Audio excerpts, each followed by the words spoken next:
Increased investment in activities that reduce greenhouse gas emissions is vital for achieving the global objective of avoiding catastrophic climate change. Carbon markets can play an important role in promoting such investment, which is why many countries are preparing to actively participate in the carbon market created by Article 6 of the Paris Agreement. But international cooperation under Article 6 can be complex.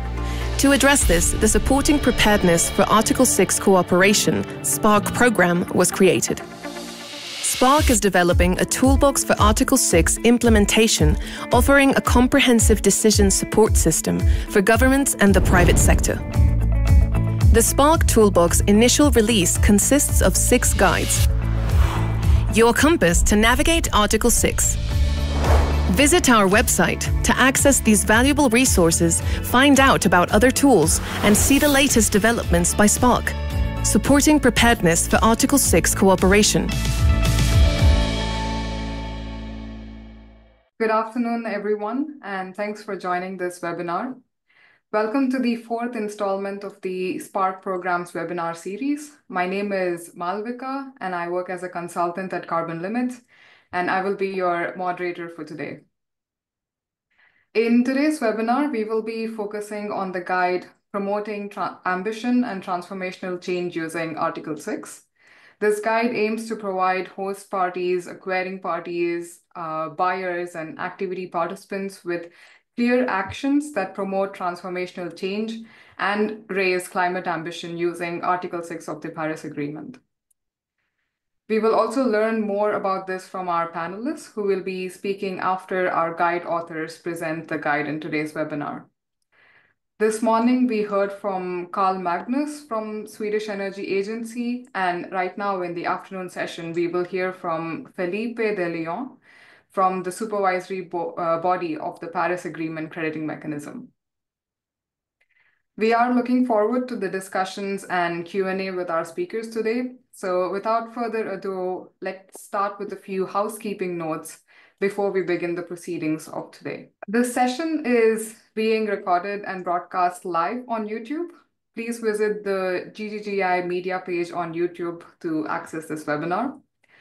The Article 6 toolbox guides are available on the SPARC website. Please use the QR code that you see displayed on the slide right now to access these guides.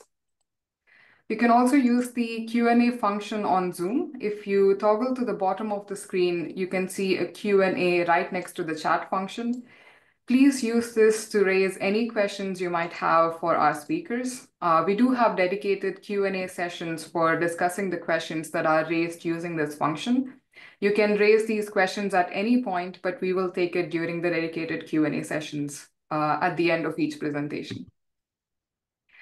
To help us improve on future webinars, we request you to take a very short survey that will be presented at the end of this webinar series.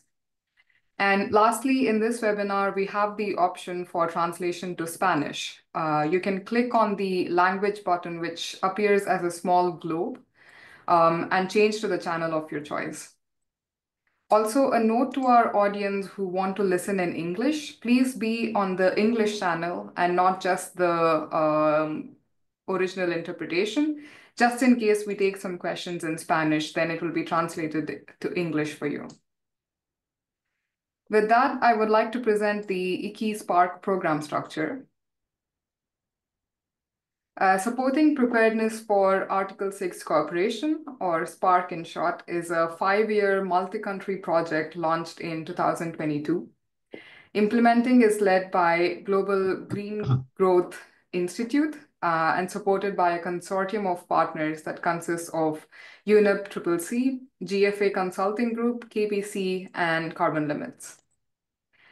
The project aims to support countries to increase climate ambition by enhancing the readiness of Colombia, Pakistan, Thailand, and Zambia to participate in the international carbon market under Article 6 of the Paris Agreement. To achieve this, the project aims to support the governments with policy and regulatory frameworks needed to participate in the market, along with increasing private sector engagement. Next slide, please. Thank you. The agenda for today's webinar begins with opening remarks from Malin Ahlberg from BMWK and John Christensen from UNEP-CCC, followed by the presentation on the guide content by Karen Olsen and Randall Spalding-Felcher. We will have a short Q&A after this. As mentioned earlier, please use the Q&A function to raise any questions that you might have on the content. After the Q&A, we will hear from Felipe de Leon from the supervisory body of the Paris Agreement crediting mechanism before ending the webinar with a feedback survey and Q&A with our guest speaker. With that, I am pleased to welcome Malin Ahlberg to provide the welcoming remarks for today. So, hello everyone. Good afternoon and good morning. So, welcome to the 5th webinar of the Article 6 Toolbox webinar series. So, today we will focus on the topic that belongs to the core objective of Article 6 cooperation. It is the question how to promote ambition and transformational change with cooperative approaches. In comparison to the other Spark Toolbox guides, the unique point with this guide is that the guide applies to implementing countries, so-called host countries, and to acquiring countries and/or other buyers. So as the different market stakeholders have options and responsibilities to accelerate ambition and transformational change.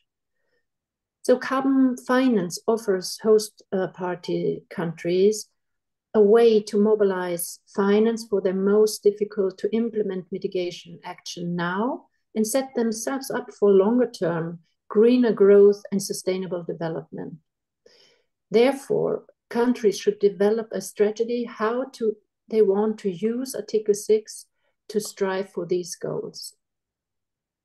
Article 6 activities enhance also monitoring and reporting skills in host countries and generates high quality data. This is a crucial prerequisite for later then to be able to introduce a national carbon pricing scheme. So this can then in turn drive even further the transformational change in countries. The acquiring side has also a responsibility to strive for higher ambition. The use of ITMOs should not delay or replace any action to reduce or avoid emission in their own distinct jurisdiction. So they have the option to cancel parts of the purchase credits towards voluntary commitments. Furthermore, acquiring party can use ITMOs to meet its long-term target earlier. So with the Guide 1 presented today, you will learn how Article 6 carbon market activities can help closing the ambition gap to reach the Paris goals of net zero emission and sustainable development by 2050. I recommend also to look out the checklist in the guidebook at the end of the guidebook, which gives a summary of options and actions that the key stakeholder groups can implement to raise ambition and promote transformational change. So thank you very much to Carbon Limits and UNEP Copenhagen Climate Center for bringing your extensive expertise into this guide. And I'm looking forward to the webinar today. Thank you. Thank you, Malin. I would now like to invite John Christensen from UNEP-CCC to provide his opening remarks. Yes, thank you very much. As you said, I'm the director of the UNEP Copenhagen Climate Center and would like to welcome you to the webinar also. I mean, Malin already said a lot of good and important things. I'll try and be relatively brief, and I don't really work in the details on Article 6, but more follow it from you could say, from the political level, and has, since it was negotiated in Paris, been very focused around how you could stimulate the combination of enhanced ambition, effective markets, and sustainable development. So I think this guide for me is maybe the most exciting one in the project. And but that's more because I don't deal with the details of it. But I think overall, I mean, for us, Spark is a very exciting project. It has a kind of unique collaboration that you already presented on the first slides, where you have a number of countries, you have international organizations, but you also have private companies in the same group working together, which for us is a very unique setup, and I think very successful so far. So that's really positive. The center here is working on a number of different climate issues, or most of them, I would say, from mitigation, adaptation, loss and damage, and so on. And we are engaged in well over 70 countries right now, mainly technical assistance, but almost in all cases with an engagement that goes hand in hand with guidance development and application. So the Spark 6 guide is a typical example of what we're engaged in a number of different areas. And as I said, it deals with with basically getting it right, because I think it's really, really important for the first Article 6 projects and activities and capacity building institutions and planning, really to try and demonstrate how to do this in accordance with the principles and ideas in the Paris Agreement. I think success will also be an important input to the ongoing work on the new indices, call them 3.0 or whatever, that countries are supposed to submit sometime next year, ideally in February, but more likely sometimes towards the COP time, towards the end of the year. And many countries, I think, around 150 or so, will probably include market mechanisms, not with a very specific idea about how to do it and how to make it right. But I think the project here can really help both stimulate this process, but also give them a realistic idea about what's possible and what's not possible and so on. So I look forward to hearing some of the details. I can see we had a similar session in the morning for people coming in other time zones. We had about 80 people. We have another 80 on here. So I'm really impressed about the interest of the topic, but it reflects what I just said about the country interest also. And I think Marlene introduced the guide already, so I don't want to go in a lot of detail with that. I think one of the things I'm doing right now is finishing this year's emission gap report together with my colleague who's leading it. And what I can say without revealing a whole lot is that the emission gap has not gone down, and we're getting closer and closer to 2030, so the challenge gets bigger and bigger. We also start looking in this year's report to 2035, because that's the target year for the new indices. And all we can say is that that's a real need for enhanced short-term implementation of what countries have already said, but also then combining that with a dramatic increase in the longer-term ambition, which is challenging in the current geopolitical situation. So, and I think the last thing I'll say is that I think important for the ones involved in the project of the countries is also that there is, at least in some parts of the climate community, quite a lot of skepticism about market mechanisms. And I think one of the things you can really do to benefit the community is to show also with the guide here how this can be done, how it can stimulate engagement, how it can stimulate implementation and ambition at the same time.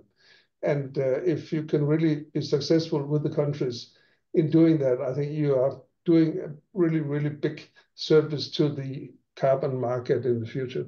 So I wish you a good webinar, and I'll be really interested to looking in and listening in. So thanks a lot. Thank you, John, and thank you, Marlon, for the welcoming remarks. Like both of them mentioned, we have a lot of interesting sessions for today. So just a reminder to please use the Q&A function to raise any questions that you might have for our speakers today. So I'm going to dive in a bit deeper into understanding the Spark toolbox.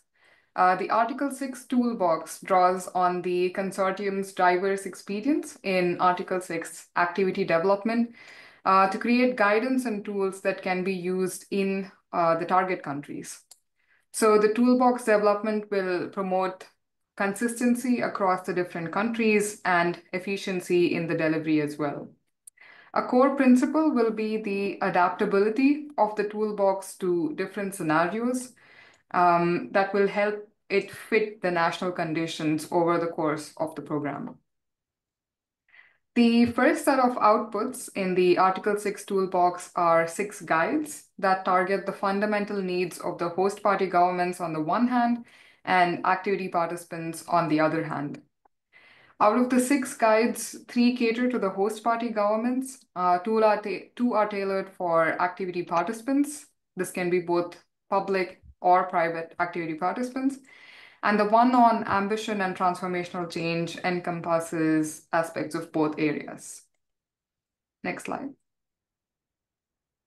But when we refer to the Article 6 toolbox as such, we don't just refer to these 6 guides. It extends beyond that. Development of training materials, potential tools, and additional resources that can support capacity building are also planned as part of this toolbox. These could include MAC analysis, developing quantification tools, and any additional resources depending on the needs that have been identified in our target countries.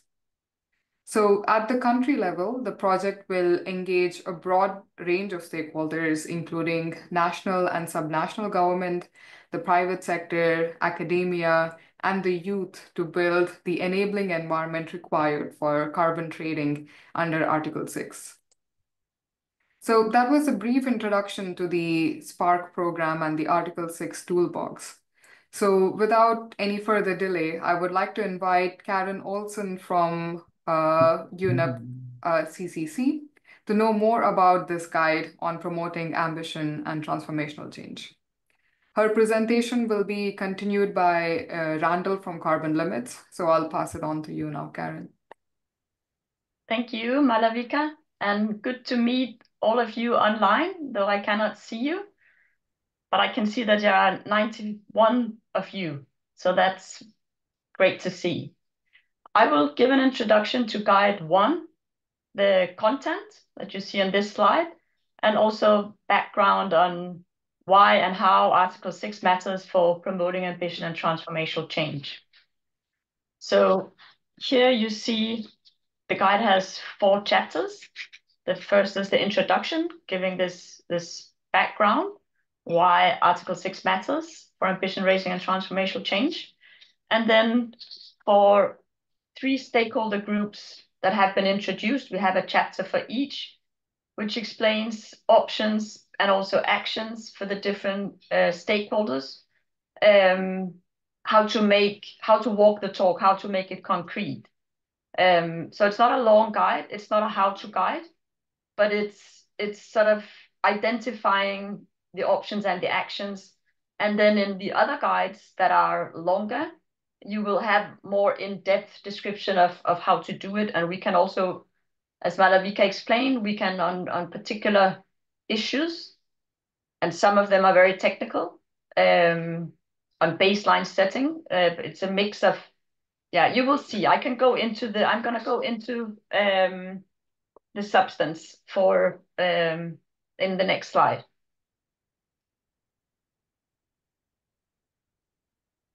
Yeah, so that's the introduction chapter that I will go into first. So this slide shows the background, answering the question, why does Article 6 matter for ambition raising and transformational change? And the quote here is taken from the preamble of Article 6 in the Paris Agreement and states what are the overall objectives. It's the mandate that applies to all the cooperative approaches, 6.4, 6.2, and 6.8. So 6.8 is the non-market approaches, so we only talk about the market approaches. But as you can see on the slide, it reads that cooperative approaches overall focus on the voluntary use of Article 6 for NDC implementation to allow exactly for higher ambition, promoting sustainable development and environmental integrity. Next. Article 6 is a powerful policy tool for transformational impact. In the figure above, it really simply shows what we mean by transformational impact. It's greenhouse gas mitigation outcomes, sustainable development outcomes at scale and sustained over time. So it's not climate first only, even this is what is priced. It's also in context of sustainable development. So it's climate and development together. And increasingly we see in the market that when SDG outcomes are assessed, positive and negatives, quantified if possible, but also qualitative assessment is fine. But when such impacts can be demonstrated, you get a premium. So it's also a driver and a leverage for a lot of mitigation actions that are could otherwise be hard to achieve, where development SDG outcomes could be a key driver. So the powerful policy tool comes from aligning carbon market activities with the Paris Agreement goals, NDC targets, and long-term low emission strategies that are consistent with the 1.5 degree pathway.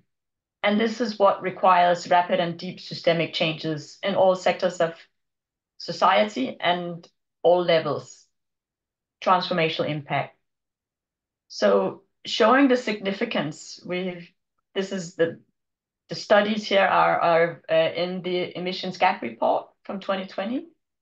They show that the quantitative mitigation potential estimate is that in an ideal situation with full use of carbon markets, and this is based on modeling, but at 4 to 5 gigatons of CO2 emission equivalents of mitigation outcomes could be traded per year by 2030, enabling cost savings in the range of 40 to 60% to achieve NDC targets.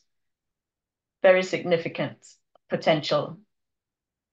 And in the next slide, here I have taken the definition of transformational change coming from ICAT, Initiative for Climate Action Transparency from 2020, where we have a full methodology on how to assess transformational impact. But for the purpose of rationalizing what this means for Article 6, we operationalize it, starting from this sort of saying that it is a change of a system away from high carbon practices. It contributes to a zero carbon society, and it's in line with the global goals. And you'll see in the next slide how we unpack it.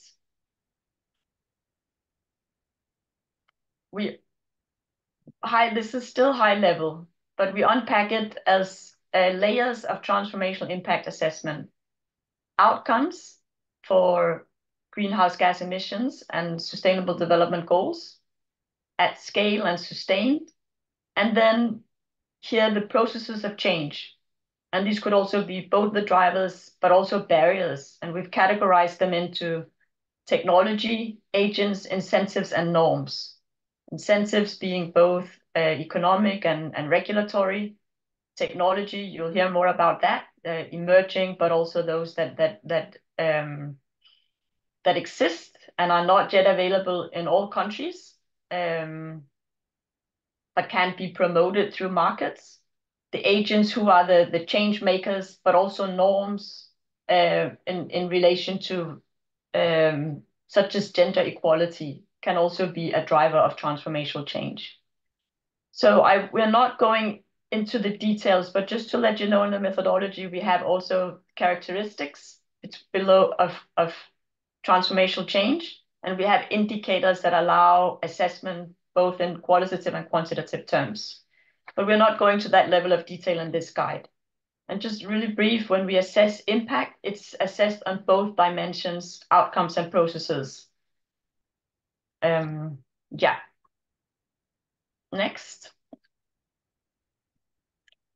So back to the emissions gap and how Article 6 can help close what we call the action and ambition gaps. So the UNEP gap report in 2022 estimates that the ambition gap between what countries have pledged and what science indicates is necessary for a 1.5-degree pathway is 23 gigatons for unconditional targets and 24 conditional targets. On the figure, you see that you see them that this is for the purple, and the yellow lines are the unconditional and conditional targets. And the green area in the figure shows the potential for Article 6 to close both the gaps. The action gap is between current national policies, the red line on the top, and the achievement of NDC targets. And referring back to the potential of carbon markets, we have this very significant cost reduction potential, 40 to 60% for implementing NDCs. So next. This is an overview of the stakeholder options to promote ambition raising and transformational change. We have the 3 key stakeholders: the host parties, acquiring parties, other buyers such as non-state, private sector, and the activity developers. And the bullet points are the options, so I'll not go into them here, but we'll do that in the next chapter, and the next slide, which is the options for host parties. And I will start with these options in the next slide. We have 4 options for the host parties. Alignment of Article 6 activities with long-term low-emission development strategies, supporting NDC ambition cycles, identifying priority technologies for investments, about governance frameworks, both at national and subnational levels, that promote sustainable development, including safeguards for no harm done, transformational change, and ambition raising. And last, the transparency and MRV frameworks described under the reporting review requirements under Article 6.2, and also integrated into the enhanced transparency framework for reporting and review of the use of ITMOs for NDC implementation. And you'll hear more in the first option, explaining how development of long-term low-emission development strategies supporting NDC ambition cycles can be promoted by use of Article 6. So the main thing here is how NDC targets can inform crediting baselines aligned with the pathway to 1.5 degrees. The figure shows that this starts with an analysis of how NDC targets, particularly the unconditional target, the yellow line, informs the crediting baseline in the other figure, the green one. And that the Article 6 activity, the red line, that emissions are below the crediting baseline, which will generate emission reductions that are Paris aligned. And to the right, you see the actions for host parties to use the long-term low-emission development strategies and NDC scenarios, informing baseline development. So that is where it gets a little technical. Yeah. The next is an option to facilitate investments in priority technologies. And this can be done by host parties through the creation of positive and negative lists. The figure shows that technologies can be prioritized according to the costs of mitigating a ton of CO2, the vertical axis, and the barriers for implementation, the horizontal axis. So positive lists for Article 6, prioritizing Article 6 technologies for investment in these technologies are those that have high cost and high barriers, which are typically emerging technologies with a low market penetration, and the examples here are electric vehicles and carbon capture and storage, also for bioenergy removals. The negative list is the red area, are technologies that are better suited for achievement of unconditional NDC targets because they're low cost and mature technologies, such as wind power and N2O destruction. And the yellow area for climate finance is in the middle. And the examples here are REDD+ and landfill gas. So the difference from Paris to Kyoto Protocol is that it's a change of game in the sense that now host parties, all countries have NDC targets. They did not in the Kyoto Protocol. So instead of selling the cheap credits, countries needed for their own commitments to achieve the NDC targets as cheap as possible. And therefore, it's from a host party perspective, it's good to identify what is expensive and then ask the market to promote, or the market can help promote these emerging technologies that are more expensive mitigation options.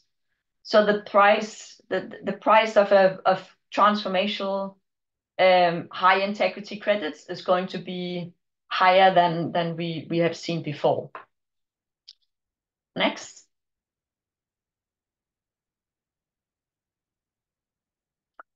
And two more options for host parties are to develop and implement governance frameworks and to strengthen national transparency and accountability frameworks for using Article 6.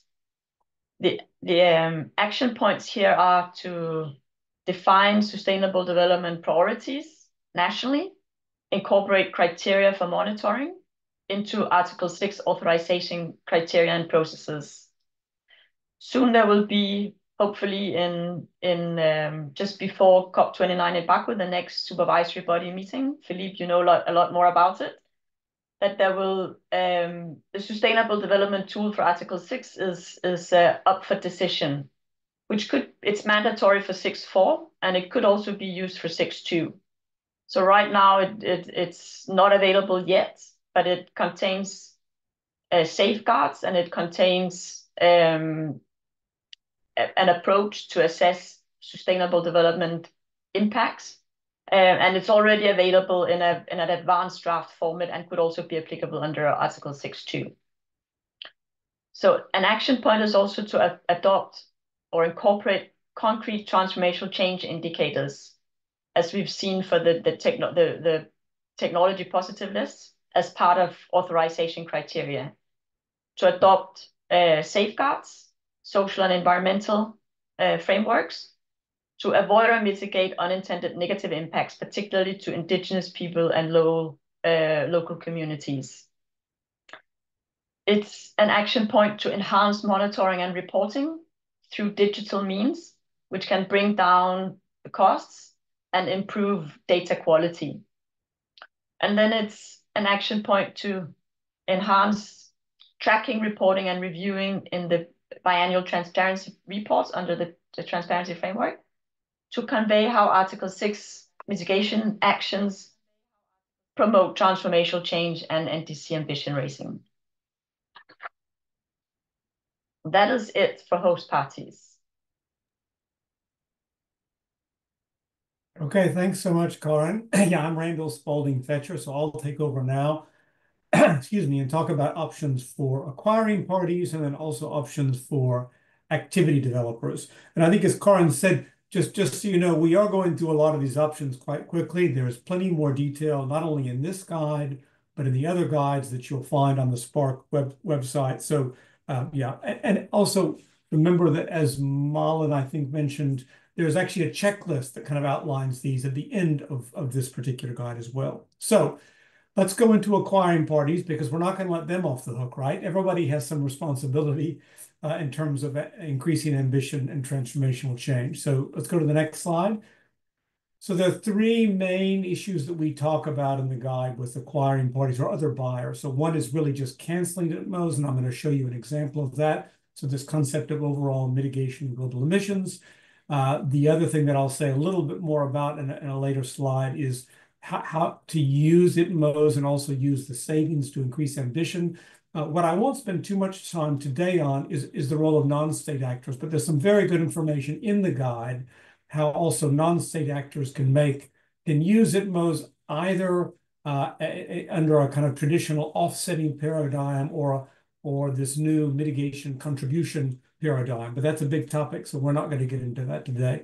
Let me just rather go to the next slide, I think, because we talk about the rules under the Paris Agreement crediting mechanisms are you've got to cancel 2% of your units of the ITMOs for overall mitigation of global emissions. But that 2%, first of all, it's strongly encouraged outside of that mechanism under the 6.2 framework, not required, but it doesn't have to be 2%, right? It could be 5, 10, 30%, right? So there's a huge amount of leverage for acquiring parties, both state and non-state actors, to simply cancel emission reduction, because that means they're not used by anyone and therefore they contribute to global emission rates. So that's a very simple one. Next slide.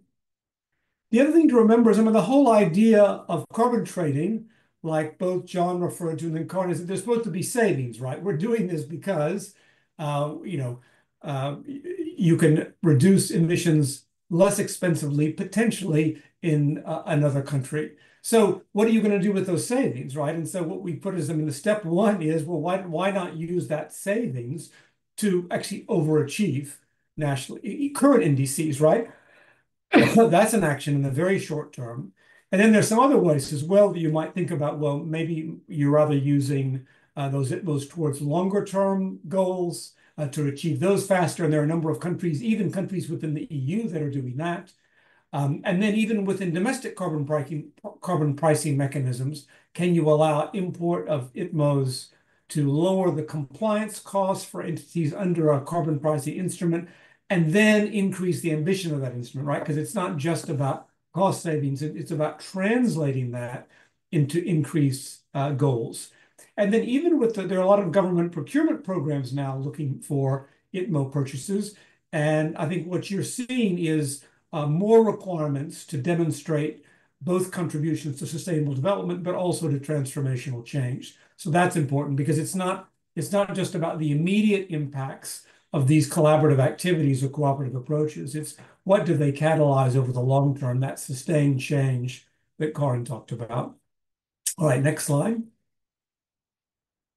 So let's talk a little bit about activity participants, and we'll just go one slide ahead. The way the guide is organized here is along the activity cycle, there are a number of different places where the activity participant, and we use this term, I know it's kind of clumsy, but it's what's in the 6.4 rule. So this is where we talk about activity participant and not project developer. So the activity participant has to kind of screen ideas to decide whether to move forward. They might write some type of information note. We talk about one of our favorite new acronyms here, the MAIN, the Mitigation Activity Idea Note. They then have to fully design a project, producing a MAD, which I think is probably one of the funnier acronyms that we use in this field. And then finally, implementation and monitoring. So for each of the options that we outline in this chapter in the guide, we talk about what that might mean at each stage of development. So let's go to the next slide. So we're going to talk about below business as usual baselines, maybe implementing that along the whole activity development change, and then promoting both sustainable development and transformational impact also along that activity cycle. So let's hit the next slide. So this is actually a graphic that just represents something that Karin already referred to, is this idea of, in traditional carbon markets, it was good enough to have a conservative baseline. As long as you conservatively represented what would have happened without the impact of the carbon market activity, you were okay. That's not what the rules say now for Article 6. It says below business as usual. So what does that look like? You have to have some way to get from the red line here, which was a conservative BAU line, to something below that. Now, there's still potential emission reductions here and potential tradable units that you see in the shading, right? Because the activity scenario is quite a bit lower. But what you see in the yellow line is an increasingly stringent baseline. And as an aside, of course, in the short term, what this does is it just changes the allocation of the emission reductions. It keeps more of them in the host country. But in the long run, what it does is that it means only the most kind of advanced technologies, the lowest carbon technologies, are going to actually benefit from this type of trading. So you're driving investment towards those instead of minor or incremental improvements from the current situation. Now you might say, well, how are we going to get these values? And there's a lot of technical literature on this. That's kind of referenced in the guide. But I mean, simply you could look at many NDCs have certain goals for percentage of reduction of emissions from BAU, right? By 2030, for example. So that's one starting point. But there could be other factors that you use. And you probably will need to update this periodically, right? So as NDC cycles are renewed, and both of our earlier speakers mentioned that that's happening pretty soon, there'll be a need to further tighten up some of these goals and to apply that to the way we think about baselines. All right? So that's the baseline contraction factor. Now let's go to these two other ideas. So, so let me say a little bit more about baseline contraction factor. So, in the screening phase, of course, you won't have all the nitty-gritty detail, right? You'll basically, in the screening phase, you might simply want to acknowledge that we're not going to use a BAU baseline, and therefore that could have some impact on the resulting emission reductions that can be issued and marketed. Whereas then when you get to the information note stage, right, by that point, you need to have some methodology for doing this. And in the MAD stage, you need the actual parameters, right? There you're going to articulate exactly how are we going to translate GDP growth, NDC goals, et cetera, into this, and then we'll implement that on an ongoing basis. So this, again, is an example of how, this implementation gets more detailed over the course of the activity cycle. So let's go to the next slide. What would that look like for something like promoting sustainable development? The earliest stages, I think, and when we talk about screening here, we're really talking about kind of a desk-based assessment of whether you want to spend, what could be hundreds of thousands of dollars to develop an Article 6 project idea, right? So at that stage, you may simply look around and say, well, what are the broad positive impacts of this activity? Are there some emerging tools that can be used? Again, in the information note stage, maybe you hone in on a few indicators that are tied to the UN Sustainable Development Goals. But by the time you get to the MAD, you have to have the specific choice of tools and indicators in place. And as Karin mentioned, of course, because the Paris Agreement crediting mechanism requires this and will have a tool available, that is one option. There are also a number of other options out there that are available. And then again, what's very different about the past is that many projects in the CDM era might identify some of these impacts, but they didn't do ongoing monitoring. So here, those tools need to also provide for ongoing monitoring and measurement during implementation. Let's go to the next slide. Similarly with transformational change. So even at the screening stage, you could think about some of the mapping of ideas and agents, outcomes and processes that Con presented, try to begin to understand how might this activity, what kind of effects does it have outside of its boundaries, for example. And then when you get to the main stage, now you want to start looking, are there methodologies or approaches already out there, say from the Initiative for Climate Action Transparency, ICAT?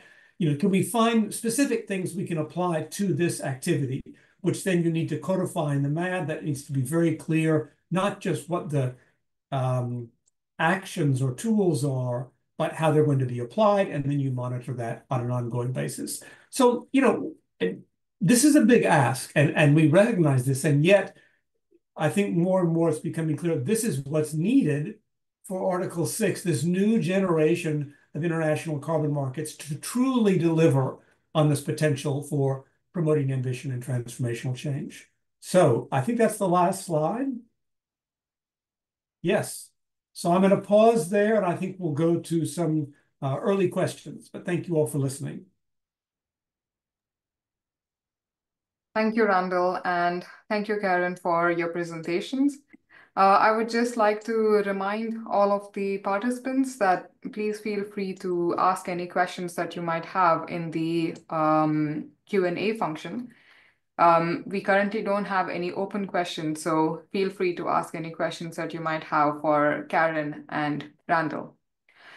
While we are waiting for these questions, Randall, Karen, maybe we can expand a bit on some of the topics that you briefly touched upon while we wait for the questions to come in.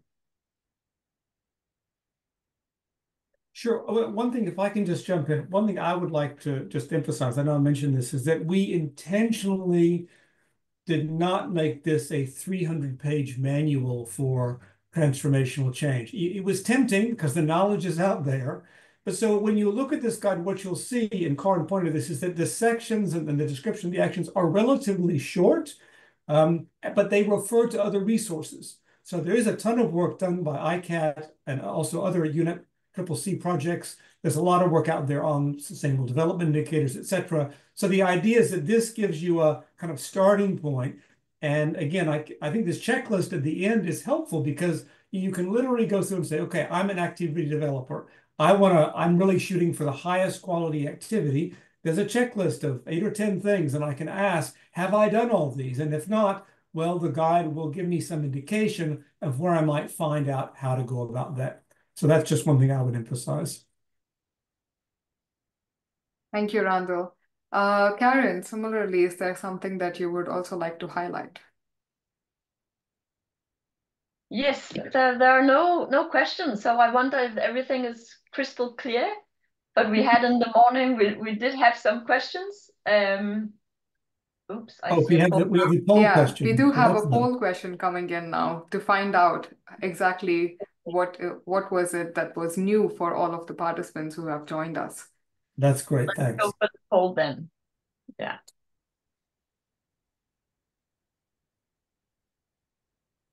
So I have a question, but as a panelist, I don't have access to the Q&A thing. Can I ask anyway? Yeah, sure. Go ahead, Felipe. Thanks. So one of the things, I'm sort of jumping the gun, but this is an interesting topic. Thank you, Randall and Karen, for the presentation. It's a fascinating document.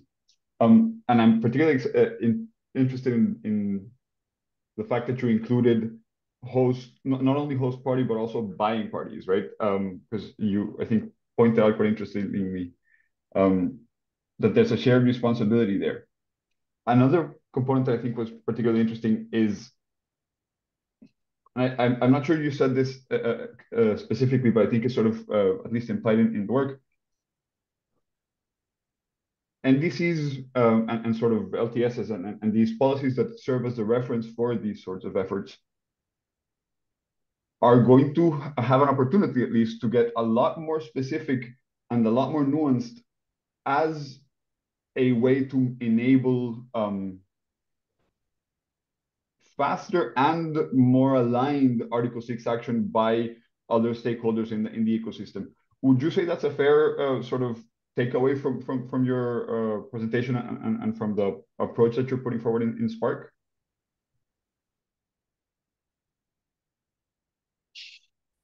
You want to start, Karen? Yeah, I think so. It's with the purpose of aligning Article 6 activities with, I mean, not just projects, standalone projects that we've pretty much had it in the Kyoto Protocol, but that they have to be through this using unconditional NDC targets for informing crediting baselines. I think that this is a very technical way of making the new generation of carbon markets work for ambition raising. And yes, we've sort of touched upon all these three key stakeholders, groups of stakeholders, because it's a shared responsibility across all the market participants to get the markets Paris aligned for ambition raising and integrity and so on. So I don't know, Felipe, if that really hit the nail for your question, but it's some overall reflections. Yeah, I can add a couple of things. One is that I think This kind of refers to what you say, Felipe. I mean, having more elaborated NDC implementation plans, and obviously ones that are linked to longer term strategies, makes a huge difference, right? Because it's one thing to kind of set very broad goals. It's another thing to put in place the kind of policies, instruments, et cetera, that will guide the private sector to where they can contribute the most. And I still think there's a mindset shift that people are struggling with, and Karin alluded to it, right? Because I know we work with a lot of different countries, and the governments are being approached by people who have very, very traditional activities, very low-cost activities that they want to have authorized under Article 6, right? With really no implementation of sustainable development tools, none of this. So yeah, I think it will take a little bit of time, and part of the reason why Spark has done this work and also is working to demonstrate this in pilot projects is to show, not only must this be done, right, because there's the imperative, right, that we work on a larger scale, but that it can be done. So yeah, when we hear people asking the government to approve something that, is a kind of standalone project that costs a few dollars a ton mitigation, we think, well, is that really, again, it's not that some of these activities, it's not that we're saying certain activities we're no longer going to support for mitigation. It's what's the right tool for the job. Article 6 is the right tool for different jobs than CDM was the tool for. CDM was able to get us started, launch us into this field, build up a lot of expertise. Article 6 is now a tool, as I think we've argued today, for real transformational impact, right? Working with much greater ambition, both in design of activities and in the use of the resulting outcomes. Thank you, Randall, and thank you, Karen, for answering that question, and for Felipe jumping in to ask this question. We have results of the poll now, so it does seem like a lot of people learned a lot of new things from this webinar. More than half of the people who have participated have said they've learned about the practical options to raise the ambition and to promote transformational change in their activity. And we still have votes for the layers of transformational impact assessment and the definition of transformational change. So I think it was a good presentation overall. And I think our participants were just a bit shy. We have questions now in the Q&A. So if you're up for it, I'll start with the first one. With public funding currently quite constrained, are these actions to catalyze transformational change on the buyer side a reality? And are governments actively in the negotiation of Article 6 transitions while keeping this in mind? Who would like to take this? Randall, Karen? Can I just ask, sorry, it's a logistics question. What I see is it's marked as Marshall Brown would like to answer this question, but I assume it just means it's to mark it for us to answer it. Is that right? That's okay. Right. The one thing I'll say, just to jump in, is that yes, and what we did not cover today is there's a section about non-state actors. I think this idea of contribution claims is incredibly important, and we're really doing all we can to build some momentum, because you're right. Public funding is not going to do all this, and yet there's some challenges with the voluntary market trying to use to necessarily do some of those activities as fully authorized and correspondingly adjusted activities. So the idea of mitigation contributions, where the private sector can actually help close the implementation gap, or not just the ambition gap, but like Karin said, also that immediate implementation gap, is very powerful and very important. Thank you, Randall. And in your answer, you've actually covered the follow-up question on that. Like, with this constrained public funding in mind, what would be the role of private sector in driving this ambition and transformational change? But is there anything else you would like to add to that second half of the question? On the role of the private sector, yeah. I mean, maybe I could take on the buyer side for the is it a reality that public funding can catalyze transformational change by canceling credits for overall mitigation and global emissions? We see some of that, but we also see that the acquiring parties, I mean, the rationale for them to buy ITMOs is that it's cheaper abroad than they can do it at home. So we do have this price challenge that the transformational impact credits are high priced, and who will pay for that? And will it? I mean, there are different ways. It's not exactly the same raising ambition through NDC ambition cycles and getting Paris aligned to 1.5-degree pathways. That's sort of the global level, but you can also have transformational change at the activity level, which is more at the sectorial level and national levels, bringing in the new technologies. That yes, they both at that smaller scale can raise ambition of mitigation actions. But maybe in the global accounting, you can't see it, particularly if it's bought as an offset. Then you don't have for the global accounting a contribution to ambition raising. So is it a reality? Well, we see it in 6.4, it's mandatory 2% overall mitigation of global emissions, and 6.2 it's voluntary. So it's, to my knowledge, it's there, but it's not a lot. Thank you, Karen, and thank you, Randall. There's one more question on the mature technologies. So could you clarify again on the low-cost mature technologies? Considering the continuous need for large-scale mainstreaming of available technologies, shouldn't that count to this transformational change? Yeah, can I take that? Because this comes up a lot, because Carbonomics does a lot of work in renewable energy. It has, and worked in this a long time. And you're absolutely right. On one hand, we're kind of in this conundrum, because on one hand, in most markets, things like large-scale grid-connected solar PV and wind power are quite competitive. But on the other hand, clearly we don't have as much as we need. So going back to my point, what's the right tool for the job? I think the reason carbon markets is not the right tool for that job is that it's so difficult to weed out the projects that really need the carbon financing versus the ones that don't, that you end up, basically the risk is too high of having a lot of non-additional activities. But therefore, we need to ask, well, what do we then need to do as a global community to make this still happen, right? Maybe it's not actually subsidies for big solar plants. Maybe it is support with tariff reform in those countries. Maybe it is support with grid upgrades and extensions, things that carbon markets don't pay for anyway, but which would actually facilitate many times the amount of investment in renewables, right? And that's kind of what Colin was pointing to about large-scale systemic change. We have to have national and regional grids that can handle this amount of intermittent power and storage, right? That's the key, one of the critical issues, and that's not being funded by carbon markets. So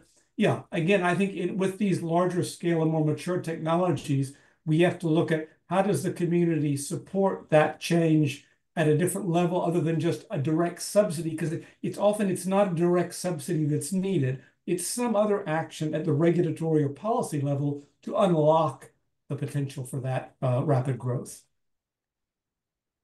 Thank you, Randall. We have time for one more question. In data-poor culture, where even the government departments can sometimes struggle with the authenticity of data, how would you define transition?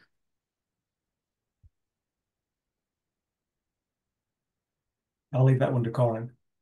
Yeah. Karen, you're on mute if you're saying something. Yes, I mean, I would define it the same way, even if whether you have data or not. But how can you know then in a data poor country, is this sector being transformed? I think it's can't transform sort of everything at the same time. And when you look at it you can look at it from a scale perspective. And that's why I said before that you can transition can also be a system, you can define the boundaries around a system. You could define it at a city level. So we've seen examples of where, well, we're going to transform the transport system in Bogota or any city. So we're going to make it sustainable. We've also, Philippe, you've had also transport NTC policies, where you try to use, you can use also these criteria on transformational change for transforming smaller entities. And for transport, it could be a transition away from cars to more bikes and pedestrians. And you can also, from the sustainable development benefits, you can see that, well, you can have green corridors, you can have health impacts, you can have less air pollution, lots of things that drive sustainable transport.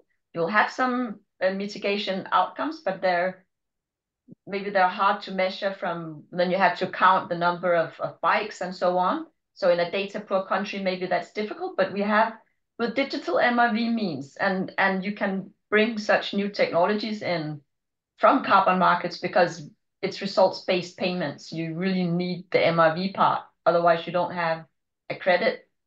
So I think even in data poor countries, it could be an opportunity for getting more data because you need that for getting sort of data for payments. Yeah. Thank you, Karen. Thank you, Karen, and thank you, Randall. We still have some unanswered questions in the Q&A, but we don't have the time to take them live. So if you could please use the Q&A function to type the answers or responses to some of that questions. And we also encourage the participants to continue asking these questions, even if they are for Karen and Randall, because they are part of this webinar and they'll help answer any of these questions that you might have on the Q&A.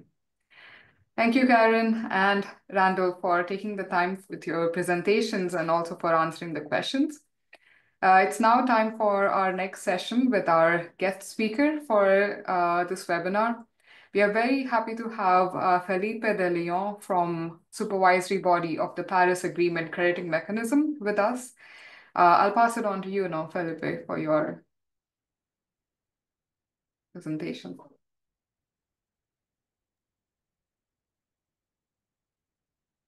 Hello, can you see me? Yes, we can see and hear you. Great. So perhaps I'll start by saying that although I do have very much the pleasure of participating in the supervisory body, as with almost all my interventions, I am speaking on my personal capacity.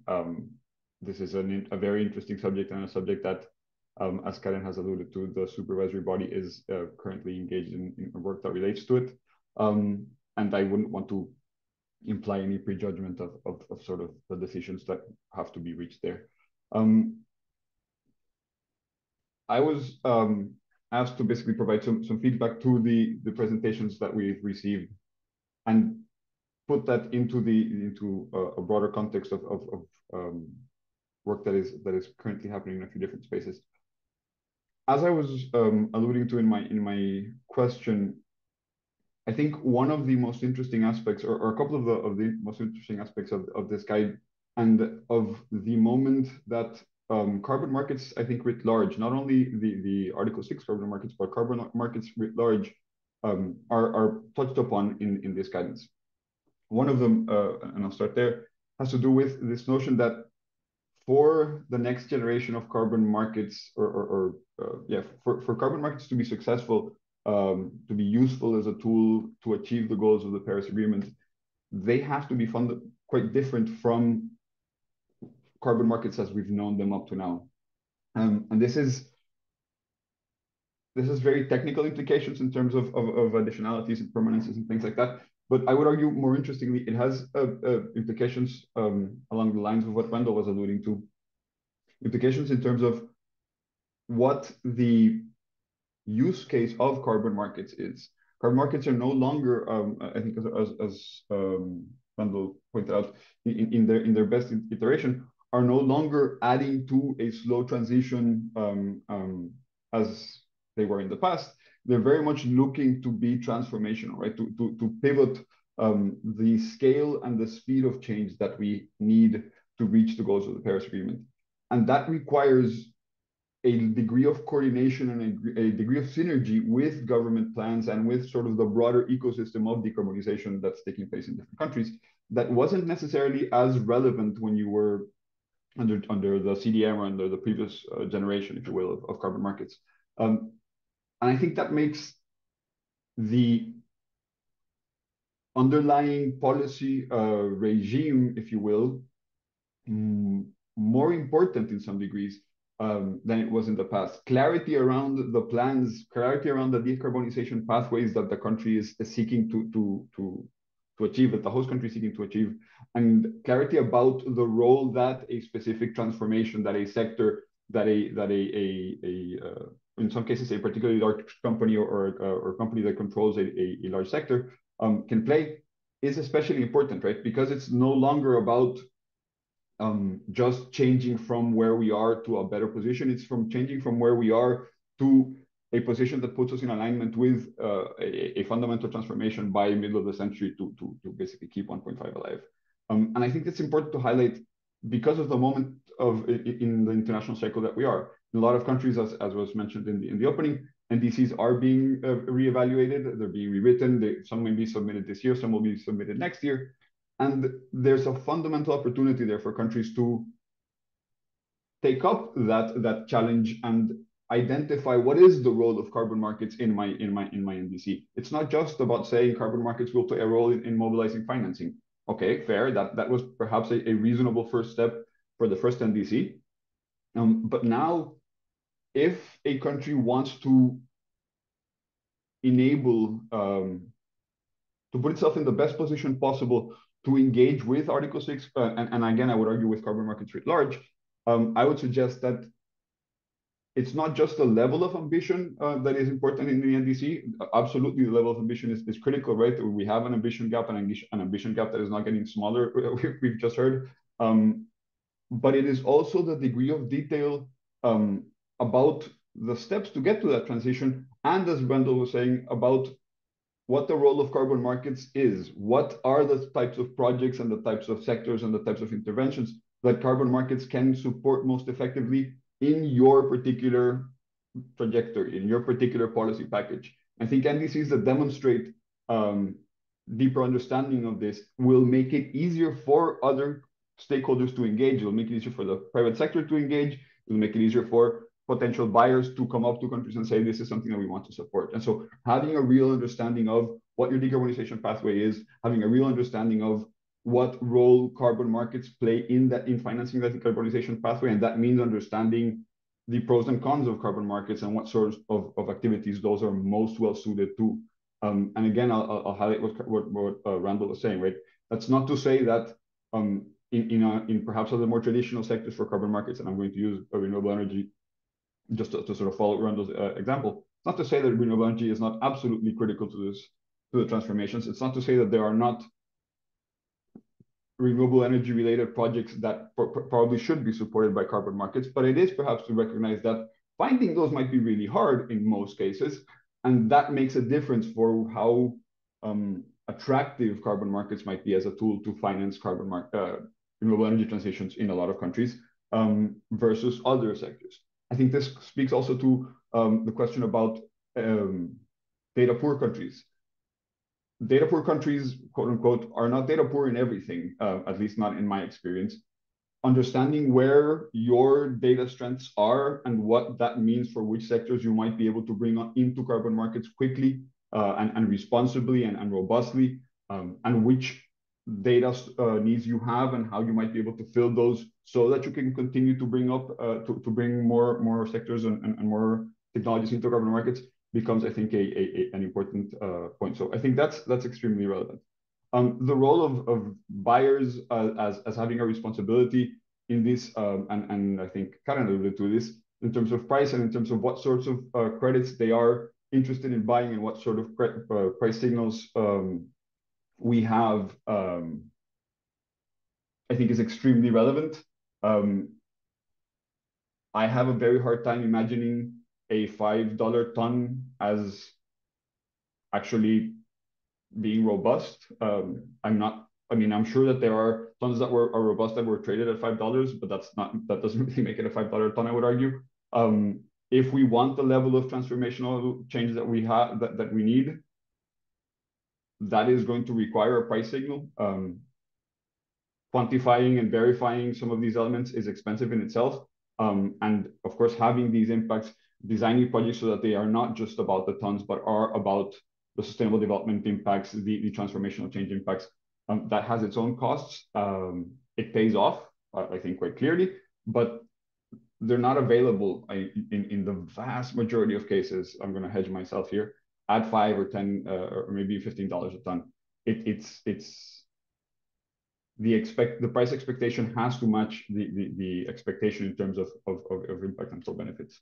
And the last thing I'll say that I was particularly intrigued and impressed with it from the presentations today, sorry, actually refers to something Malin mentioned, I think, in the introduction, which is this notion that Spark is looking at developing not just guidance, but also tools to support the implementation of some of the, or the implications of the implementation, right? Because some of these things, part of what we're saying here is that this will require a non-trivial level of sophistication in terms of your decarbonization planning, in terms of the understanding of what that implies, in terms of buyers being able to identify where you're going to have a bigger bang for your buck. And so that sophistication has to happen in a relatively small amount of time if this is going to hit, given sort of the timelines that are required to address climate change. And to do that, I've always been of the strong impression that guidance is good, but tools are better. It is not reasonable, efficient, I would argue even possible, for every country to develop on a piecemeal basis the tools that are necessary to address some of the same sorts of problems, right? And so hearing that Spark is looking not just at figuring out the guidance, but in future stages, figuring out what sort of tools can be developed to support the implementation of this at scale, I think is one of those elements that is emerging in a variety of spaces as critical if our carbon markets are going to be successful. There are things that I tend to think of as pretty much shared infrastructure. And if that shared infrastructure is not there, it is going to be very hard for carbon markets to be successful because the needs are not cannot be met at an individual level. They are systemic needs. This refers to quantification and data needs, but it refers also to practices and infrastructure around, for example, stakeholder consultation, ensuring that FPIC is actually respected where it applies. All of these things have been troubling carbon markets and similar instruments for years and for decades in some cases. I would argue that part of the reason is that they are systemic needs that require systemic solutions, and this shift towards tools and towards recognizing systemic issues as requiring systemic solutions, I think is quite important. And I'm very glad to see those first steps being taken in the framing, I guess, of Spark. I saw some questions coming up in the chat, so I'll stop there and leave time for those. Thank you. Thank you very much, Felipe. We are also eager to take questions from our participants on what you just spoke about. But before that, just a note for our participants, the presentations so far were very concise and cover the guide at a very high level. We have sent a link in the chat where you can download this guide and also other guides that are part of this toolbox. So please feel free to use that link to look through the entire guide, which has more detailed information on this. And again, please use the Q&A function to ask any questions that you might have. So Felipe, if I may, could you reflect a bit on how Costa Rica is addressing these issues?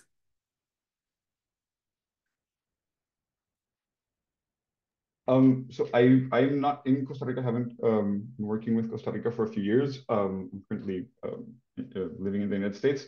I can refer to how we thought about it when I was there, which I think is part of I mean, perhaps shed some light on your question. And it's interesting because the guidance that Karen referred to, the ICAT guidance on transformational change that Karen referred to, if I'm not mistaken, was piloted with Costa Rica and sort of the team that I used to work with a few years back. And I think there's a third element there that is interesting and that we discussed back then, which maybe I'll bring to the table. Karen mentioned the scale and permanence of the emission reductions and the scale and permanence of the SDG impacts. And perhaps before I get into what I was going to say, I'll make a small side road. The importance of understanding, of having a clear framework for SDG assessment, SDG impact assessment, both in terms of negative and positive impacts, I think is hard to overemphasize.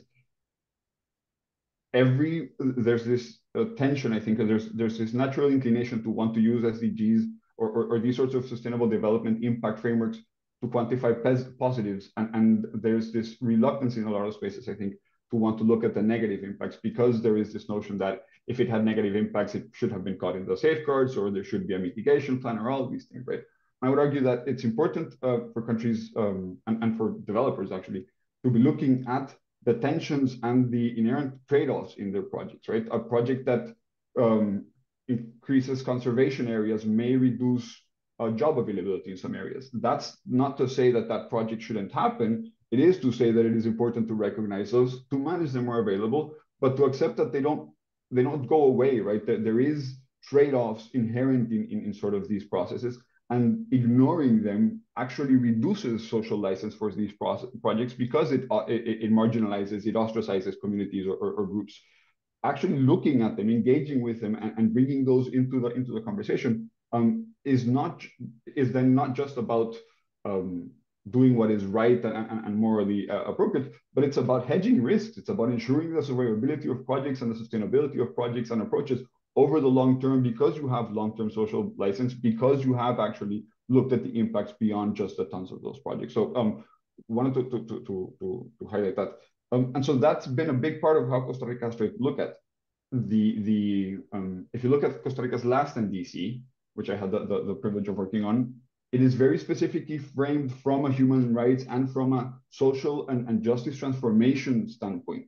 And it recognizes that if we are going to reinvent the entire country and the economy, it might as well, it had better not just be for the tons, it had better deliver a more just, more equitable Costa Rica. And that is, I would argue, in that particular case, it started a lot from a moral standpoint and sort of from a history of the country standpoint. But I think it was very quickly recognized as one of the core strategies to provide sustainability, and in this sense, not like environmental sustainability, but project sustainability to these sorts of interventions and to these efforts. It won't guarantee any specific project makes it, but if the vision is aligned with building a better reality for the vast majority of Costa Ricans, it is far more likely to survive as a vision and to then evolve. And evolve it will have to anyway. So that was, I think, one of the what I would argue is one of the big insights of what we were trying to do with that approach. Thanks a lot, Felipe. I know it's quite hard to summarize that in such a short time span and in short number of words, but thanks a lot for the insights on that. Given the time zone and for this afternoon session, and since Colombia is one of the SPARC countries, we seem to have a lot of Colombians here, and they are looking at the biodiversity COP coming up, and someone's asking what your opinion is on the state of biodiversity credits, and how this could move into a more relevant market. So in a sense, is there a link between the biodiversity agenda and the Article 6 in the context of transformational change and ambition? Oof, that is definitely a thorny issue. My first answer would be yes, there's definitely a link there, right? I mean, the biodiversity crisis and the climate crisis are inextricably linked, and how we address them, I think, matters. I'm only barely familiar with biodiversity credits, only in passing familiar with biodiversity credits. But what I would say is that there are definitely lessons to be learned, at the very least, from both what has gone right and what has gone wrong with carbon credits, if there's interest in moving into the biodiversity space, right? And I would say a lot of the issues around data, a lot of the issues around ensuring fungibility, and like, we have difficulties agreeing whether we should be using, which conversion factor we should be using to convert methane to tons of CO2 equivalent. And that's been raging forever, and it makes a huge difference in some cases, right? That is a trivially simple conversion compared to the sorts of conversions that have to happen to make biodiversity credits fungible. So recognizing that that's going to require either some huge advances, as far as I understand them, in our capacity to measure and to analyze things, particularly because there are overlaps, right? Where you have huge biodiversity is often where you don't have a lot of people and a lot of infrastructure, and therefore where you don't necessarily have a lot of data. That's not true in all cases. There are some amazing things happening. There's some amazing things happening in remote sensing and things like that. But you either have clarity on what that means, or you're building a system and a framework that is designed to work recognizing those limitations and then has a slightly different angle. I don't know what that would look like, but I think, and this is one of those, I think this applies to pretty much everything that happens in these market-based mechanisms.